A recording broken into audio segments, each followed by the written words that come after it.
Rebecca Lewis was the kind of teacher parents trusted and students admired, but behind her polished smile and respected career, she hid a secret so dark it would shatter families, ruin lives, and turn her name into one of the most infamous scandals her town had ever known. Rebecca Lewis appeared to be the perfect example of a devoted teacher and caring wife, the kind of woman who neighbors greeted warmly and students admired for her dedication. On the surface, she lived a quiet suburban life with her husband and 2 children, teaching English at the local high school and balancing family responsibilities with what seemed like grace. To everyone around her, Rebecca's life looked ordinary, even enviable. What nobody knew was that beneath the calm and controlled exterior, she was hiding a dangerous secret that would soon destroy everything she had built. Her story began with small, almost invisible steps across boundaries that most teachers would never dare to cross, but those steps quickly turned into a descent that she could no longer control.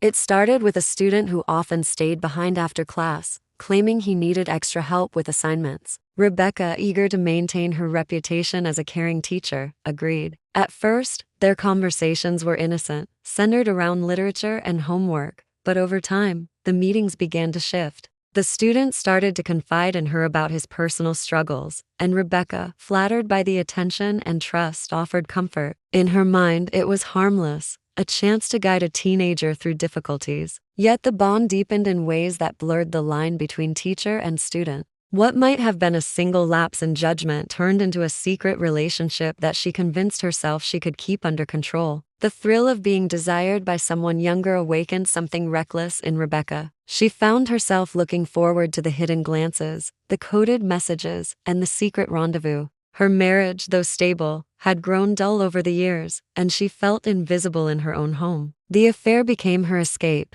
a dangerous source of excitement that quickly consumed her thoughts. The risk of discovery only intensified the feelings, and she began to crave the danger as much as the attention. One affair might have been enough to end her career if discovered, but Rebecca did not stop there. Once she had crossed the line, the boundaries dissolved completely. It wasn't long before she found herself involved with another student, then another, until eventually she had entangled herself with 5 different boys from the same school. Each one believed he was special, that he held a secret connection with his teacher that nobody else could understand. Rebecca thrived on the control and the secrecy, convinced that she could manage the chaos. She never imagined how quickly it could all collapse. The students, however, were not as careful as she thought. In hallways, they exchanged subtle glances and inside jokes, unaware that others were beginning to notice. Friends overheard fragments of conversations that didn't make sense, hints of something bigger lurking beneath the surface. Whispers began to spread through the school, and while rumors among teenagers are common, these stories carried a consistency that made them hard to dismiss. Staff members grew uneasy, though none had proof, and parents started to sense something strange in the behavior of their sons. Rebecca ignored the growing tension, blind to the danger, believing that as long as she remained calm, nobody would ever dare accuse her of something so unthinkable. But one of the boys was more calculating than the rest. He began keeping records, saving text messages, and taking secret photos that showed Rebecca in compromising situations. Perhaps it was an attempt to hold on to the proof of their relationship, or perhaps he had already begun planning how to use it. Rebecca had no idea that her most dangerous threat came not from outside suspicions, but from within the circle of students she thought she controlled. The very people she trusted to keep her secret safe were the ones who would ultimately bring it crashing down. At home, her husband started to notice subtle changes. Rebecca was distracted, often glued to her phone, disappearing into other rooms to answer messages. She returned late from school with flimsy excuses about grading papers or organizing student projects. Though he questioned her explanations, he wanted to believe her. The thought of betrayal never fully crossed his mind, not from the woman he had built a life with. Yet the unease grew with each passing day, gnawing at him in ways he couldn't ignore. Rebecca continued weaving her double life with increasing recklessness. She balanced her role as wife and mother during the day while indulging in her secret at night. She became skilled at compartmentalizing her world, shifting effortlessly from reading bedtime stories to exchanging forbidden messages with her students. She convinced herself that nobody would ever put the pieces together, that she was too careful, too clever. But the walls were already closing in around her. The first warning arrived in a way she never expected. One evening, Rebecca found an envelope in her mailbox with no name and no return address. Inside was a single sheet of paper with one sentence written in bold black ink: "We know everything." Her heart pounded as she read the words over and over again, trying to make sense of who could have sent it. At first, she dismissed it as a cruel prank, maybe a neighborhood teenager playing a joke. But the phrasing gnawed at her, and deep down, she felt the sharp edge of fear. For the first time, Rebecca realized that her secret was not as safe as she believed. Despite the fear, she carried on, unwilling to let go of the thrill that had taken over her life. She told herself it was nothing, that nobody would ever dare expose her. But beneath her confident exterior, cracks had begun to form. The boys were no longer silent. The rumors no longer contained, and the threat was no longer imaginary. Rebecca Lewis had built her life on secrets. But secrets have a way of surfacing, and hers were about to explode in ways she could never control.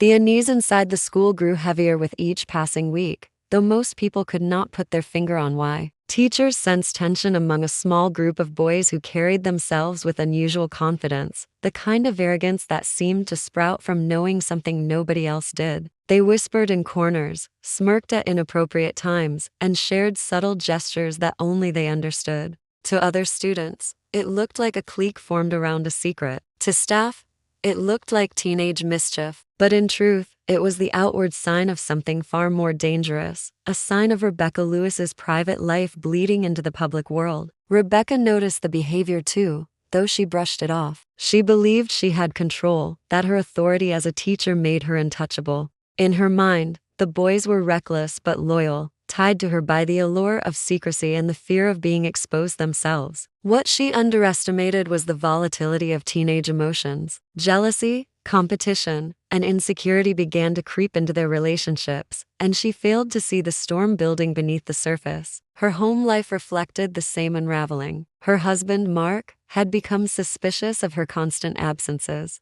Rebecca claimed she was running after-school programs, helping struggling students, or attending late meetings. At first, Mark accepted these explanations, but over time he saw patterns forming. She never allowed him to pick her up from school, avoided sharing details about her workload, and seemed emotionally distant at home. The once predictable routine of their marriage grew fractured. Mark's instincts told him something was wrong, though he still could not imagine the full truth. The more Rebecca tried to maintain her balance, the more tangled her double life became. She would host dinner for her family while secretly planning a meeting with one of the boys afterward. She would spend hours crafting assignments for her class, but use the same time to message one of her students late into the night. Each lie layered on top of another, building a fragile tower that could collapse with the smallest push. She convinced herself she was safe because nobody had confronted her directly, but cracks were spreading everywhere. The boys began to clash privately. Each believed he was more important to Rebecca than the others. When one spotted her favoring another, jealousy burned. They carried that tension back into school hallways, where their behavior became increasingly reckless. One of them boasted to a close friend about his secret relationship with the teacher. Another, not wanting to be overshadowed, hinted that he too had a connection with her.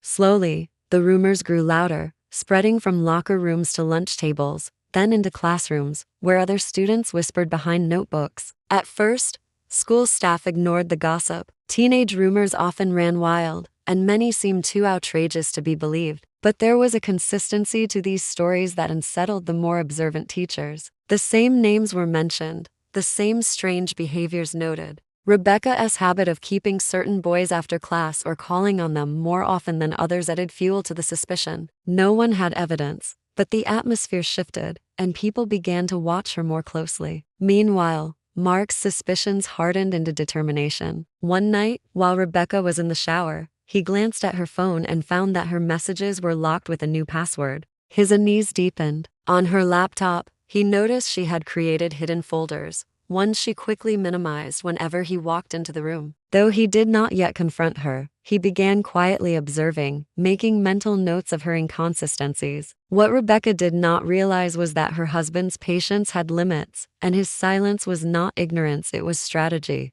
Then came the moment that shifted everything. Late one evening, Rebecca found another anonymous message slipped into her mailbox. This time, it was more direct. It contained a photo, blurry but recognizable, of her standing too close to one of her students near her car. The message underneath was simple: "You can't hide forever." Panic surged through her, but she forced herself to believe it was an empty threat. She tore up the letter and buried it deep in the trash, never telling Mark or anyone else. Yet the fear clung to her, seeping into her daily life. Rebecca grew more paranoid, scanning hallways for eyes that lingered too long, wondering who had seen her or who might be watching. She noticed students staring at her in ways they never had before, some with suspicion, others with knowing smirks. She became harsher in class, desperate to assert authority, but the stricter she grew, the more the rumors spread. Fear began to gnaw at her confidence, but she still refused to back away from the dangerous path she had chosen. One of the boys, fueled by jealousy, finally broke the unspoken pact of silence. In a heated argument with another student, he blurted out that he was with Rebecca.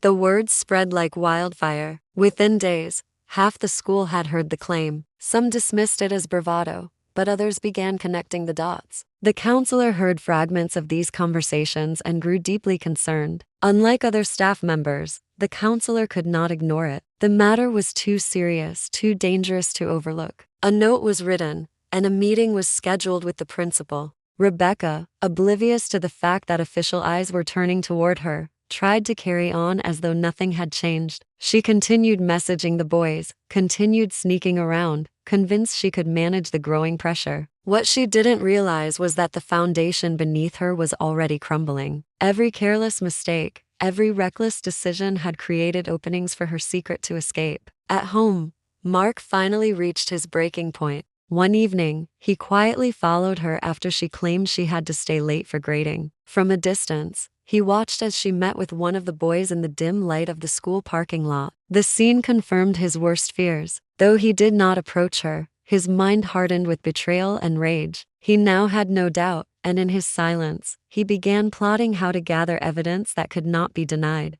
Rebecca returned home that night pretending everything was normal, never realizing her husband had seen what she thought was hidden. The walls were closing in, but she still clung to her lies, blind to how close the truth was to breaking her life apart. The rumors inside the school continued to build, now reaching the ears of administrators who could no longer dismiss them. Parents began to call, expressing concern about their son's unusual behavior. The principal, though skeptical, felt obligated to investigate. The seeds of exposure had been planted, and it was only a matter of time before Rebecca's secret life exploded into public scandal. The situation reached a breaking point when one of the boys, overwhelmed by jealousy and anger, confided in a close friend about his secret relationship with Rebecca Lewis. The friend listened in shock, torn between disbelief and disgust. Instead of keeping it to himself, he shared the story with another student, who then told a teacher. What began as a single whispered confession quickly spread like an uncontrollable fire. Within days, the rumor became too loud to ignore, reaching the school counselor's office. The counselor, bound by duty, took immediate action and brought the disturbing information to the principal. For the first time, the whispers of students were no longer just background noise. They were now the subject of an official concern. Rebecca sensed the shift in the air. Students avoided her eyes, conversations hushed as she entered classrooms, and the air of respect she once commanded had turned sour. Though nobody confronted her directly, she could feel the weight of suspicion pressing down on her. She dismissed it outwardly, insisting to herself that teenagers invented stories all the time, but the fear began to claw at her confidence. She was no longer untouchable. Meanwhile, her husband Mark had reached a devastating discovery. For weeks he had observed her with quiet suspicion, but now he had undeniable proof. On her laptop, he found a series of messages she had carelessly left open one evening. They were explicit, filled with words that pierced him like knives. The messages were not vague, not something that could be explained away. They were clear evidence of her betrayal with students, confirming the rumors that were beginning to surface in the school. Mark's heart shattered, but instead of confronting Rebecca, he made a calculated decision. He began saving the messages, taking photographs of her screen, and documenting every detail he could find. His silence at home masked a growing storm inside him. Rebecca continued her double life, unaware that her husband was turning her own secrets into a file that could destroy her. She believed she was still in control, still managing the chaos, but she underestimated the people around her. The students she had entangled were no longer unified by secrecy. Some were angry, others confused,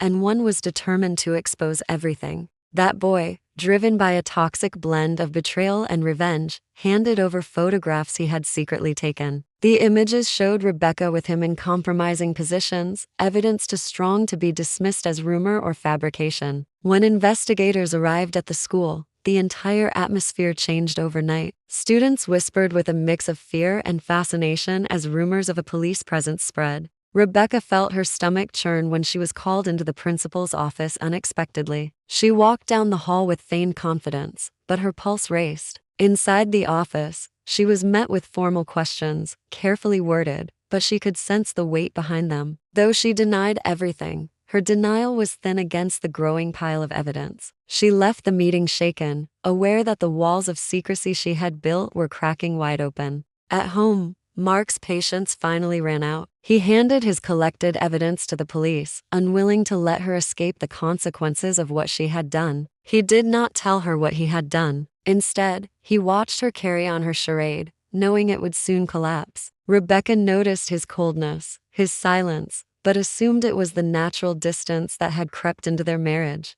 She had no idea that the man sleeping beside her was the one tightening the noose around her secret life. The investigators began piecing together the truth. They traced phone records, pulled copies of messages from seized devices, and matched the students' testimonies with the timeline of events. Each interview revealed more detail, more consistency, until the picture became undeniable.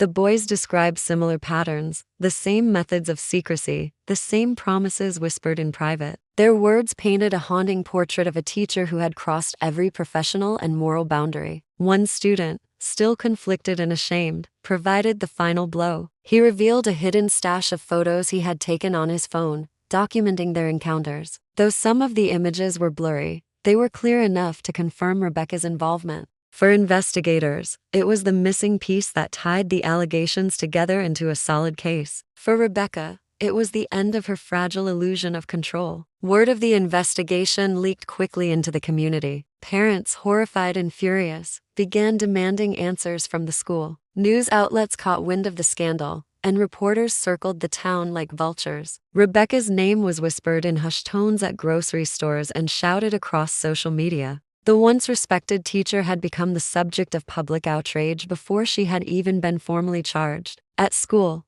the pressure became unbearable. Rebecca noticed the way colleagues avoided her, how parents glared at her during school events, how students smirked behind her back. She felt isolated, hunted, and powerless. Still, she clung to denial, telling herself that investigators had nothing concrete, that it was all gossip twisted into lies. But inside, she knew the truth was too heavy to keep hidden forever. One evening, she arrived home to find her husband's side of the closet half empty. Mark had packed bags and taken their children to his sister's house without saying a word. On the kitchen counter, he left a single sheet of paper, divorce papers unsigned, waiting for her. For Rebecca, the reality of her downfall struck harder than any interrogation. She realized she had already lost her family before the court could even take her freedom. The official charges came soon after. Detectives arrived at her home with warrants in hand. Rebecca was questioned, her devices seized, her private world dismantled piece by piece. The interviews with students were stacked against her, each detail aligning too closely with the others to be dismissed as lies.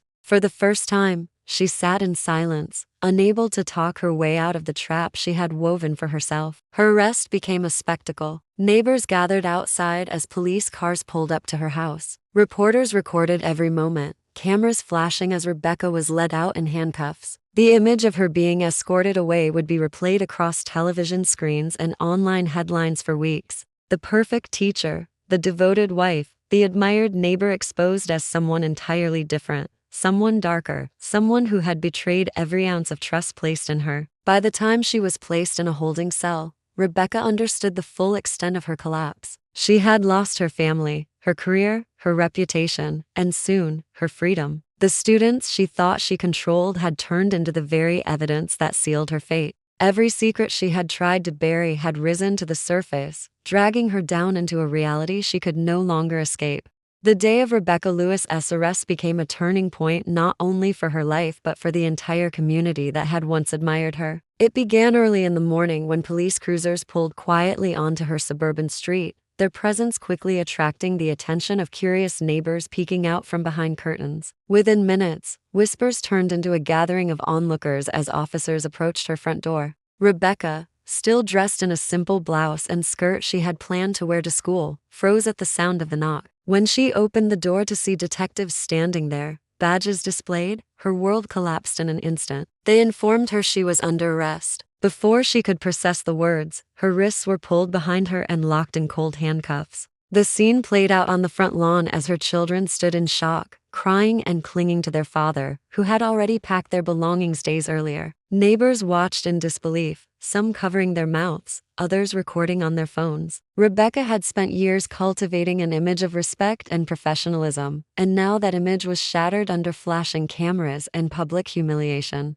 News crews arrived swiftly, alerted by police scanners and the growing noise of the crowd. The footage of Rebecca being led into a patrol car would dominate evening broadcasts, her name plastered across headlines as the disgraced teacher accused of preying on her students. Reporters scrambled to gather details, interviewing stunned residents who struggled to reconcile the woman they thought they knew with the crimes being alleged. To the outside world, it was a shocking betrayal. To those directly involved, it was the inevitable end to months of secrecy. In the days that followed, the courtroom became the stage for Rebecca's downfall. She entered in shackles, her once neat appearance replaced with the plain orange uniform of the county jail. The woman who had once commanded classrooms with confidence now sat hunched, eyes cast downward, as the charges were read aloud. Each word carried the weight of her actions, echoing through the chamber filled with reporters, parents, and curious townspeople. The prosecution wasted no time painting her as a predator who abused her authority,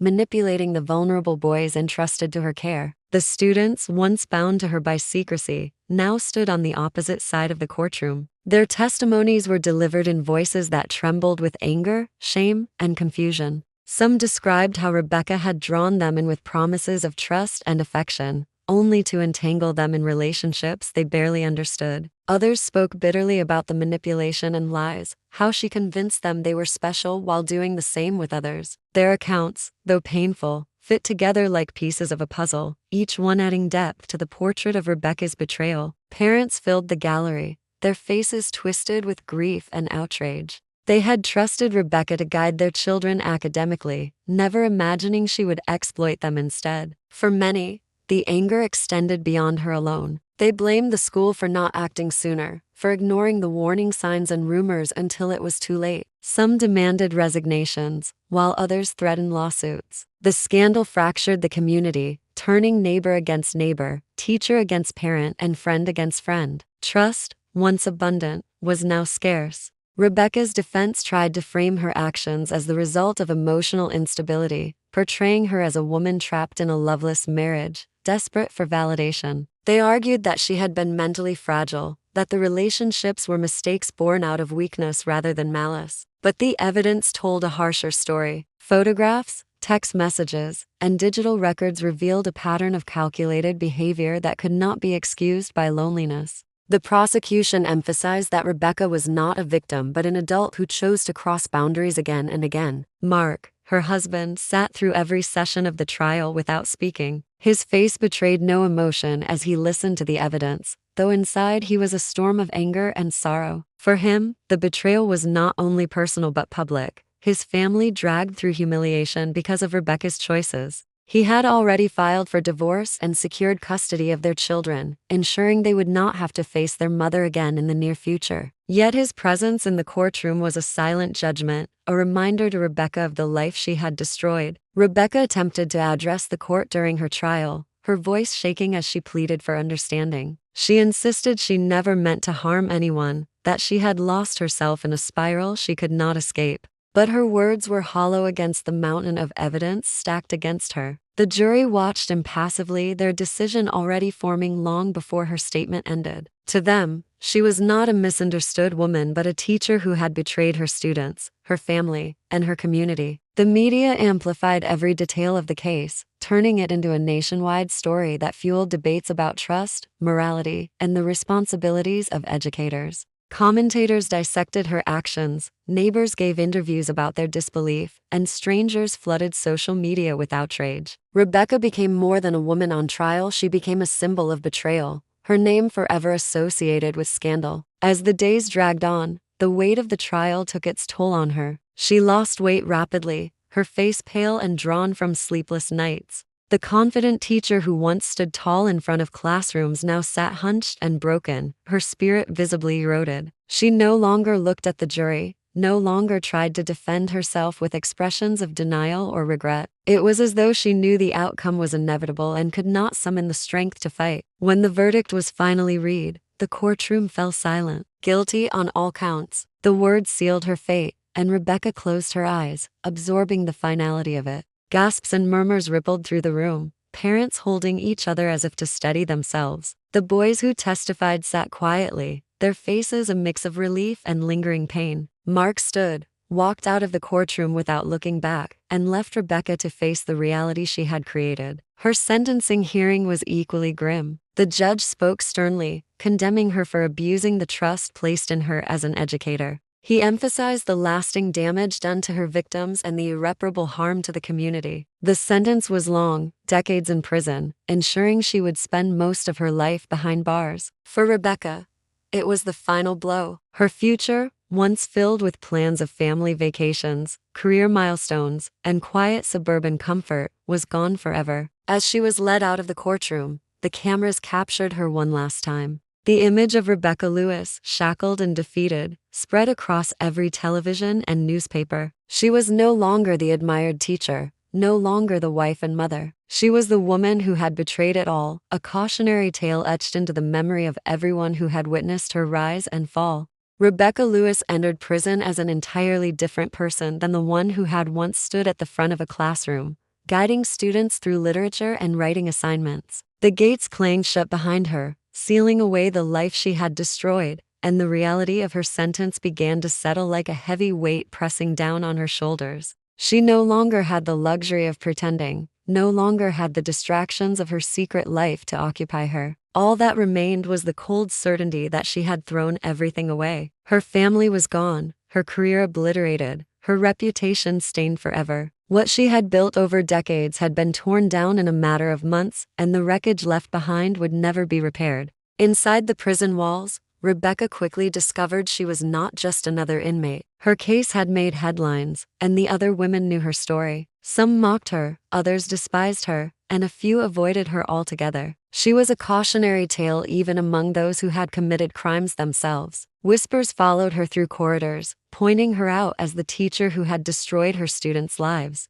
Rebecca tried to disappear into the background, but the weight of her reputation clung to her no matter where she went. Back in the outside world, her name remained toxic. Her husband, Mark, finalized the divorce quickly, ensuring that Rebecca had no access to their children. He built a new life for them far from the town where the scandal had unfolded, determined that they would not carry the burden of her mistakes any more than they already had. The children, too young to fully grasp the details at the time, would grow up with the knowledge that their mother's crimes had been broadcast across the nation. They would come to understand that their lives were shaped not only by absence but by shame. The students Rebecca had entangled in her secret life faced their own struggles. Some were angry, furious at the manipulation and betrayal they had endured. Others wrestled with guilt, blaming themselves for not speaking up sooner. They were thrust into a spotlight they never wanted, their private pain dissected in courtrooms and news broadcasts. Years later, they would still feel the scars of being pulled into a scandal that had shaped their teenage years, leaving them distrustful and haunted by memories they could not erase. For the school and the community, the damage was permanent. Parents demanded stricter oversight, trust in teachers was shaken, and administrators faced lawsuits for not acting sooner. The once thriving high school now carried the stain of scandal, its reputation forever linked to the crimes of one woman. Teachers found themselves scrutinized for the smallest interactions with students, and the entire district became a place of suspicion and caution rather than trust and learning. Rebecca's actions had rippled far beyond her own downfall. poisoning everything they touched. Inside her cell, Rebecca replayed her choices over and over, searching for the moment where everything had gone wrong. She remembered the first late-night message, the first inappropriate glance, the first boundary she had crossed. Each decision had seemed small at the time, a secret thrill she believed she could contain. But each step led her further into the abyss until there was no way back. She had convinced herself she was in control, blind to the reality that her actions were spiraling toward disaster. Now, with nothing but time, she was forced to face the truth she had long denied. The media moved on to other scandals, but Rebecca's story remained burned into the memory of the town she had betrayed. Old friends cut ties, family members avoided speaking her name, and her former colleagues distanced themselves completely. Even years later, her name resurfaced whenever discussions of trust and betrayal arose. She had become a permanent example of how quickly a life could unravel when secrets and obsession replaced honesty and integrity. Her own parents, devastated by the disgrace, rarely visited. When they did, their eyes held a mixture of sadness and shame. They had raised her to succeed, to make something of herself, and now they struggled to reconcile the daughter they loved with the criminal she had become. Each visit was short, filled with awkward silences and heavy air, until eventually they stopped coming altogether. Rebecca was left truly alone, abandoned by nearly everyone who had once cared for her. In prison, the passing years blurred together. Days bled into nights, seasons into years, with nothing to mark time except the slow erosion of her spirit. She became quieter, more withdrawn, content to spend her days in solitude. Her once sharp mind dulled under the monotony of confinement, and her once confident presence shrank into obscurity. To the other inmates, she became just another broken figure, a woman defined by the mistakes she could never escape. Her story, however, continued to serve as a grim reminder outside the walls. Teachers in training were warned of her fate, her case studied in professional seminars as an example of how devastating the abuse of power could be. Parents whispered her name as a lesson in vigilance, a warning to never assume safety just because someone appeared trustworthy. Rebecca Lewis had become a cautionary tale, her life serving as a reminder of the dangers of secrecy, manipulation, and betrayal. Years later, as she sat alone in her cell, Rebecca realized there would be no redemption. She had crossed a line that could not be uncrossed, inflicted damage that could never be repaired. Her children would grow up without her, her victims would carry scars forever, and her name would never be spoken without anger or shame. The weight of that truth crushed her more heavily than any prison walls ever could. She had begun as a teacher, entrusted with guiding young minds, and ended as a symbol of betrayal. Her story was not just about a woman who lost everything, it was about the ripples of destruction that spread when trust is broken and power is abused. In the end, Rebecca Lewis was left with nothing but regret, her life reduced to a warning etched in the memory of everyone who had heard her story.